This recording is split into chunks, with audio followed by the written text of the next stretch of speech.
Inilabas na ng pulisya ang CCTV video ng suspect sa pamamaril sa isang negosyante sa lungsod ng San Juan kahapon. Nangyari ang pamamaril matapos mag-withdraw sa bangko ng 800,000 piso ang biktima. Pero ayon sa mga pulis, lumalabas sa video na hindi ang pera ang pakay ng namaril. Nakatutok si Steve Dailisan.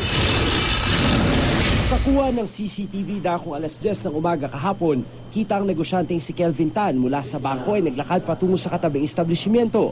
Ilang magkakasunod na motorsiklo ang dumaan. Isang lalaki ang bumaba at tumambay sa kinaroroonan ni Tan.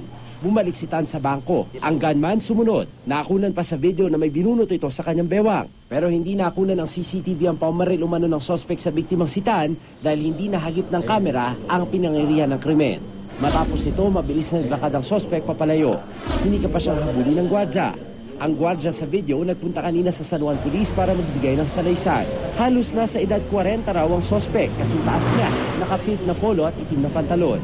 Pumunta ka kung may kamalo pa kayo. Maraming kamalo. Ito nakasilakad na po. Ano sila tinig?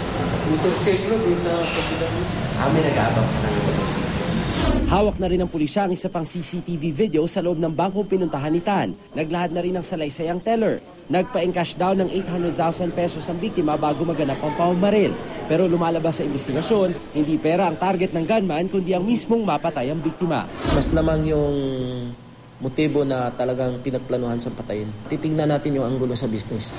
At dahil wala nang pinipiling oras at araw yung mga kriminal sa kanilang mga illegal na aktibidad, dito sa San Juan, nagpakalat na ng mga mobile patrol cars. Pinaigting din yung police visibility at nagtalaga na rin ng mga fixed police outpost sa entry at exit points sa kanilang syudad para agad daw mahabol yung mga gumagawa ng krimen. Steve Dailisa, nakatutok, 24 oras.